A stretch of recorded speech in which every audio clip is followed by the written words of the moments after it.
Ordre contre ordre, eh bien ce plan d'urgence pour les gilets jaunes, et en tous les cas pour les salariés les plus modestes, est bien difficile à mettre en œuvre et surtout à définir. C'est avec Hervé Marseille, le sénateur UDI des Hauts-de-Seine et qui est aussi le président du groupe des sénateurs UDI au Sénat, que nous sommes ce matin.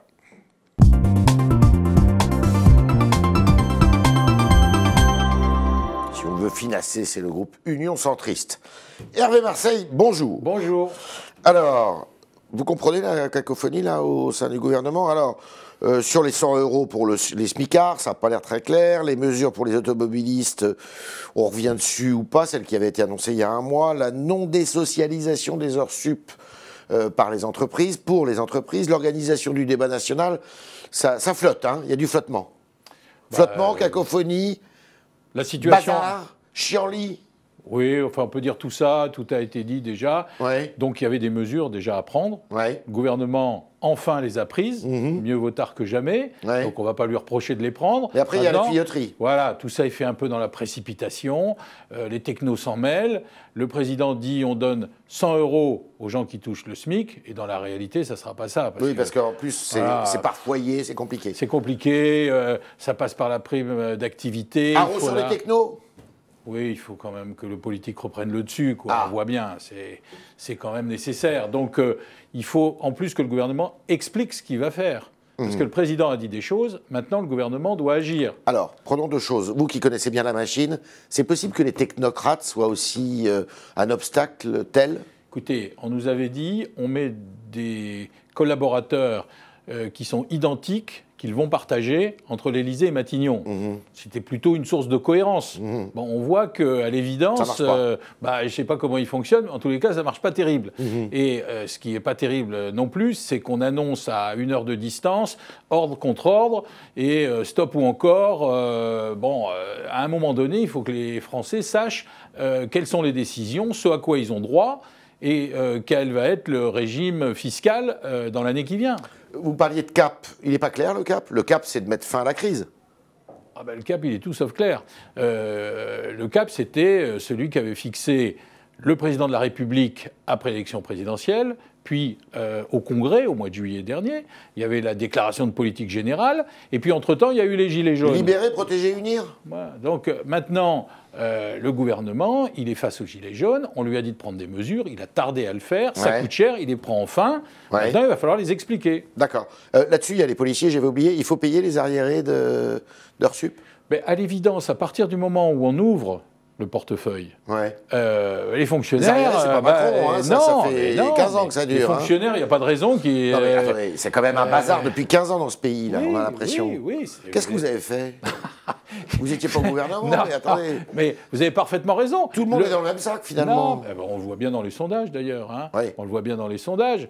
Habituellement, quand une majorité se porte mal, l'opposition en profite. Bon, là décolle pas, hein. Tout le monde est au même régime. Pain sec pour tout le monde. Sauf le Rassemblement national qui n'a jamais été aux affaires. Oui, bon, c'est facile. Mais à l'évidence, tout ça est ancien. Le gouvernement n'a pas toutes les responsabilités. Mais enfin, c'est à lui maintenant de les assumer. D'accord. Alors, on va prendre dans le détail certaines choses. Le débat national, vous êtes favorable à ce débat national? Ce débat national a été décidé par le gouvernement. Je ne sais pas trop comment ils vont faire pour l'organiser. À l'évidence, c'est pas facile. Dans beaucoup d'endroits, ce sont des élus qui ont pris ça en main, d'En Marche notamment. Je ne trouve pas ça très heureux parce que ça doit être un lieu un déversoir d'idées. Nationalement, c'est Chantal Joanneau qui va piloter tout ça. C'est une ancienne de chez vous, de l'UDI. C'est un bon choix? Écoutez, en tous les cas, le choix de la commission du débat public, je trouve que c'est elle qui préside. Mais les Français découvrent qu'elle existait, cette commission. Maintenant, il faut respecter ce qui va être fait, parce qu'on a vu à Notre-Dame-des-Landes qu'on consultait beaucoup, qu'il y avait beaucoup de débats, mais on ne respectait jamais les décisions. Donc, si on fait des référendums, si on fait des débats, encore faut-il qu'on respecte ce qui va sortir de ces débats. Personnellement, en qualité de sénateur, vous y participerez à ces débats? Pourquoi? Non, parce que d'abord, je ne suis pas défenseur de la politique du gouvernement. Non, mais d'accord. D'une part, et puis d'autre part. Associé, hein, non, mais moi, je prendrai en compte les conclusions de ce qui sera fait dans les débats pour en tirer des conclusions, des conséquences au moment du vote de certains textes. D'accord. Favorable au référendum d'initiative citoyenne?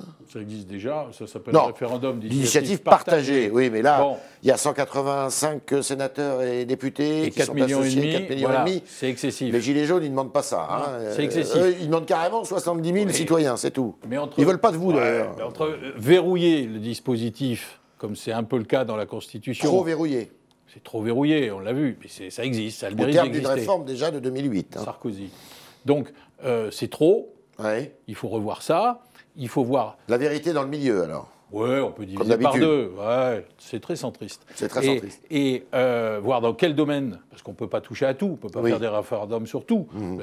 Sur la peine de mort, par exemple, si les citoyens le demandent. Non, c'est pas encore que tout ce qui est social, tout ce qui est sécuritaire, on pourrait imaginer. Mais je veux dire, il faut savoir quels sont les domaines dans lesquels ça peut porter. Et puis enfin, qui contrôle? Parce que c'est le cas dans la Constitution, le Conseil constitutionnel. Est-ce que ça passe par le Parlement? Il faut qu'on ait ces débats-là. Pour ou contre la légalisation du cannabis, par exemple?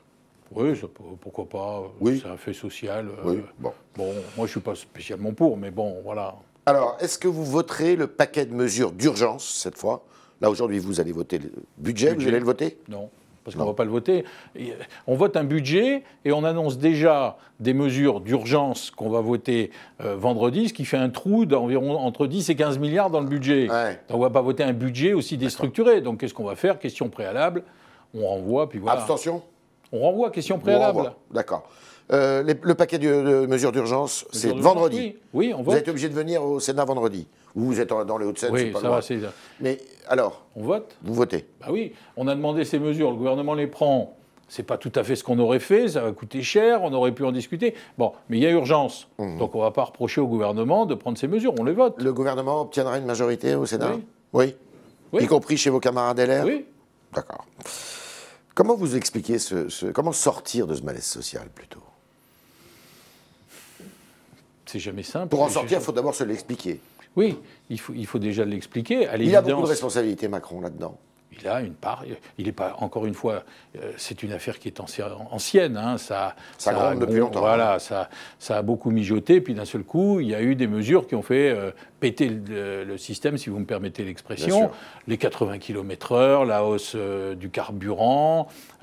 Et puis le fait que beaucoup de Français aient eu le sentiment que le gouvernement et surtout le président n'avaient pas suffisamment de dimension sociale, il n'y avait pas d'empathie, que c'était trop techno. Ces petites phrases, là, ils les a payées cher. Tout ça mis bout à bout. Ils se sont dit, c'est un gouvernement dans lequel on ne se reconnaît pas. Ouais. On ne se reconnaît pas. Il aide beaucoup les grandes entreprises, il aide beaucoup ceux qui sont les plus chanceux, les plus fortunés. Et nous, on a le sentiment qu'on n'est pas entendu. Donc ils ont mis un gilet jaune pour qu'on les voie, et puis ils crient très fort pour qu'on les entende.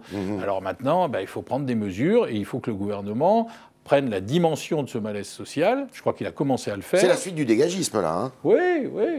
Mais d'ailleurs, on voit bien que l'expression politique, vous l'avez dit, c'est le Rassemblement national et parfois quelques autres extrêmes. Mais ce n'est pas l'opposition ou la gauche socialiste. Tout ça est considéré au même niveau de responsabilité. Et donc, c'est vrai qu'il faut trouver maintenant des solutions. Ça va mettre du temps à réparer tout ça? Oui, il faut recoudre le tissu social du pays. Hein. Il y a un grand besoin. Alors justement, Jean-Christophe Lagarde, le président de l'UDI, a décidé d'aller au combat et d'aller aux européennes, qui ont lieu le 26 mai prochain, et de conduire la liste pour l'UDI des européennes. Vous êtes d'accord avec lui? Oui. C'est une bonne décision. J'ai voté. Pourquoi? Parce qu'on ne se voyait pas aller... Il va donc quitter l'Assemblée nationale s'il est élu. Il y a des chances qu'il soit élu. J'espère ça voudra dire qu'il est élu et qu'on aura rencontré le succès. Bon, l'Europe, ça va arriver vite. Hein, c'est au mois de mai. C'est un vrai sujet parce que beaucoup de nos préoccupations et des préoccupations exprimées par les Français, ce sont des sujets qui concernent l'Europe. La migration, si on ne prend pas ça... Il faut que l'immigration soit au cœur du débat là, national. Il faut en parler. Ça ne sert à rien de mettre la poussière sous le tapis. On voit bien que les Français, quand on envoie des migrants dans les villages, parce qu'il faut bien dispatcher partout, ça concerne aussi les territoires. Il faut parler de ce malaise, ce sujet, parce qu'on voit bien que dans toute l'Europe, la migration, c'est quelque chose qui a des conséquences funestes. Hein, la politique fiscale, les GAFA, les frontières... Tout ça, c'est au cœur de nos élections l'intégration européenne. Le commerce avec la Chine, les États-Unis, le Brexit qui va être très difficile, on va vers un Brexit dur, tout ça a des conséquences. C'est en Europe que ça se passe. D'accord. Donc, et vous serez sur la liste? Non. Vous n'allez pas quitter le Sénat? Non, je soutiens mon ami et la liste qu'on fera, qui ne sera pas une liste UDI, c'est une liste large. On veut rassembler des gens de la droite et du centre. Il y a beaucoup de gens qui ne se reconnaissent pas. Il y aura des gens de la société civile? Oui. Il y aura des gilets jaunes? Je ne sais pas. On ne court pas nécessairement après, comme un gadget. Je veux dire, il y a des gens qui ne se reconnaissent pas dans la ligne de Laurent Wauquiez, à droite, parce que c'est une ligne trop dure, trop à droite, qui court trop après le Front National. Et puis, il y en a beaucoup de modérés qui ont cru en Macron, qui l'ont soutenu et qui, aujourd'hui, se disent il y a certainement d'autres possibilités. Si vous avez pris, et si Jean-Christophe Lagarde a pris cette initiative, ça veut dire qu'il ne veut pas aller dans cet axe central que Juppé, Macron voulaient créer? D'abord, Alain Juppé, je ne suis pas sûr qu'il ait envie d'aller dans cet axe central. Hein, non, mais il l'avait suggéré, pas pour lui. Il l'avait suggéré, parce qu'il pouvait y avoir un grand rassemblement. Aujourd'hui, les choses ont évolué. On a vu que la politique de Macron en matière européenne, le discours de la Sorbonne était quelque chose qui pouvait rassembler très largement. Et dans la pratique, on a vu que ce qui s'est passé en Europe et l'impulsion du président de la République française était quelque chose il est affaibli, là. Qui était affaibli, qui n'était pas social du tout. Parce que là aussi, il y a un manque de dimension sociale dans la politique européenne. Le travailleur détaché, le fameux plombier polonais, tout ça n'a absolument pas évolué. On n'a pas progressé là-dessus. Mais non, comment voulez-vous que les gens admettent l'Europe à partir du moment où ils sont concurrencés par le voisin ? Bon, ça ne peut pas durer longtemps. Le PNR sur la matière de terrorisme, savoir qui prend l'avion. Les Américains, c'est réglé. Eux, ils le savent depuis longtemps, parce qu'ils disent sinon, vous n'atterrissez pas chez nous. Tandis que nous, on est encore obligé de pleurer à Bruxelles, alors que toutes les décisions ont été prises. On n'arrive pas à savoir. Hein, et puis du Rassemblement national, d'ailleurs. Hein, il faut qu'on arrive à bouger cette Europe. C'est plus possible de travailler comme ça. Il faut la changer, cette Europe. Oui. Vous avez peur que cette élection fasse émerger une majorité populiste au Parlement européen? Il y aura une forte avancée. Il pourrait avoir une minorité de blocage? Je ne sais pas s'ils pourront avoir une minorité. En tous les cas, ils vont marquer beaucoup de points en Italie, en France, en Angleterre, en Autriche, en Hongrie. Non, les Anglais, normalement, ne devraient pas pouvoir voter, puisqu'ils sont... Normalement, mais enfin, on ne sait plus où on en est non plus. Mais a priori, le Brexit devrait être très dur. D'accord. On est avec Hervé Marseille, le président du groupe Union Centriste au Sénat. Et on continue avec vos questions, chers internautes, et Jean-Baptiste Sémergent, qui est entré dans le studio.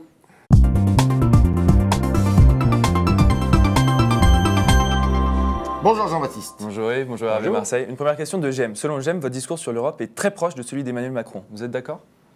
Vous êtes européen, comme lui. Oui, mais il y a plein de gens qui sont européens. Quelles sont vos dissensions alors Comment? Quelles sont les différences? Le reproche, c'est qu'il a isolé la France en Europe en créant cette ligne entre les progressistes et les nationalistes. C'était une erreur, ça, de faire ça. C'est une erreur parce que même si c'est vrai qu'il y a des nationalistes et d'autres qui sont plus progressistes, à l'évidence, il faut travailler tous ensemble. On ne peut pas travailler contre les Autrichiens, les Italiens et les autres. Il faut le faire ensemble, l'Europe. Donc c'est une erreur. Et d'autre part, encore une fois, le volet social a cruellement manqué. Question plus pratique, en tout cas, de votre travail de sénateur. Sandrine voudrait savoir pourquoi le Sénat a voté contre la suppression de la prise en compte des revenus du conjoint de la base de calcul de l'allocation adulte handicapé. Ça vous parle? L'AAH. Là, on rentre dans la technique. On rentre dans la technique.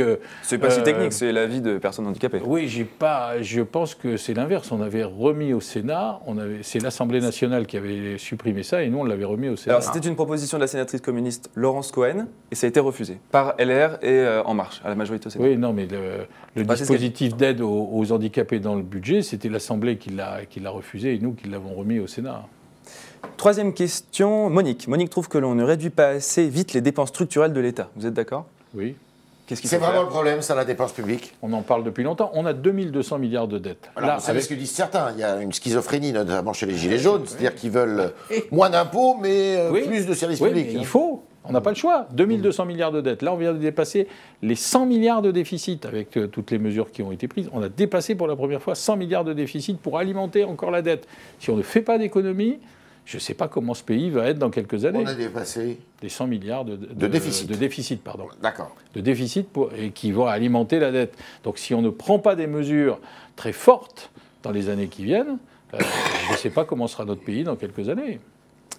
François et Linda s'énervent contre la prime de Noël des sénateurs. Est-ce qu'il y a une prime de Noël des sénateurs? Alors, vous êtes primé à Noël, Non, vous? malheureusement, non. Malheureusement, non. Je ne sais pas si au Figaro ça existe. Nous, on ne l'a pas. Tout ça, c'est fake news, comme on dit aujourd'hui. C'est fake news. Mais c'est fake news. Mais d'où ça sort, ça? Je ne sais pas. Il y a des virus comme ça sur Internet. J'aurais bien aimé avoir une prime, mais malheureusement, je n'ai pas de prime. Pour Karine, vous resterez toujours le maire de Meudon. Vous êtes le maire dans son cœur. Est-ce que ça vous manque, la vie municipale? Mon ami Maurice Leroy, que vous avez accueilli il n'y a pas longtemps, a fait l'éloge du cumul des mandats. Et moi, je suis pour le cumul des mandats parce que je trouve justement, et on le voit bien dans des périodes comme celle-là, que si les parlementaires avaient encore un rôle exécutif, qu'ils étaient les pieds dans la glace dans leur territoire, il y aurait peut-être des bêtises qu'on ne ferait pas. C'était vraiment la fausse bonne idée, ça. Hein. C'est défendu par tout le monde, d'ailleurs, hein, il faut le reconnaître. Hein. Très rare, je vais être vulgaire, c'est une connerie. Ouais. Mais en fait, parce que les Français le souhaitaient à une majorité, si j'ai bien compris. Ce qui prouve... Ils pensaient que ça coûtait beaucoup d'argent, mais ça a quand même une utilité. Ce qui prouve que voilà, il suffit comme quoi, pas... la démocratie participative, hein, ça n'a pas toujours du bon. Hein. C'est pour ça que l'initiative partagée, c'est meilleur. Une dernière question. Une dernière question très pragmatique. Chypre s'alarme de la disparition des casernes de pompiers en France. Est-ce que c'est vrai? Est-ce que c'est quelque chose que vous voyez? Qu'est-ce qu'on peut faire contre ça? Oui, comme les casernes de gendarmerie, comme les commissariats de police. C'est la conséquence de ce que vous disiez tout à l'heure. À partir du moment où il y a moins de services publics, il y a forcément moins d'endroits pour ces services publics. Ouais. Après... c'est vrai qu'il faut trouver le meilleur dispositif sur le territoire et tout ce qui se passe aujourd'hui, avec les Gilets jaunes notamment, c'est aussi l'expression d'une absence dramatique maintenant de services publics dans beaucoup de territoires. Ouais, donc il faut évidemment revoir tout ça et là il ne faut pas rêver, hein, on ne va pas réouvrir des... Ça ne reviendra pas. Non, ça ne reviendra pas. On ne peut pas à la fois avoir moins de services publics, moins d'agents publics, et puis ouvrir... Ça nous manque un commissariat général au plan, précisément, justement, pour l'aménagement du territoire, tout ça. Non, parce que c'était un peu techno et machine à gaz, personne n'a jamais su ce qui se passait. En revanche, avec ce qui se passe aujourd'hui, le gouvernement manque de quelqu'un, en dehors du Premier ministre, qui soit un peu maître d'œuvre dans toutes ces dispositions. Le président de la République, quand il s'est exprimé l'autre jour, ce qui manquait, c'était l'option politique. Il aurait pu, par exemple, dire, je réunis le Congrès pour dire pour valider la nouvelle feuille de route, ou dire, je nomme un ministre d'État chargé de mettre en place la réforme. Oui, mais c'était affaiblir le Premier ministre. Il est fort aujourd'hui, le Premier ministre. Belle conclusion. Hervé Marseille a répondu à toutes nos questions. Merci Hervé Marseille d'avoir répondu à toutes nos questions. Merci à vos autres internautes et à Jean-Baptiste Semerjian qui s'est fait votre interlocuteur. Et à demain, si vous le voulez bien.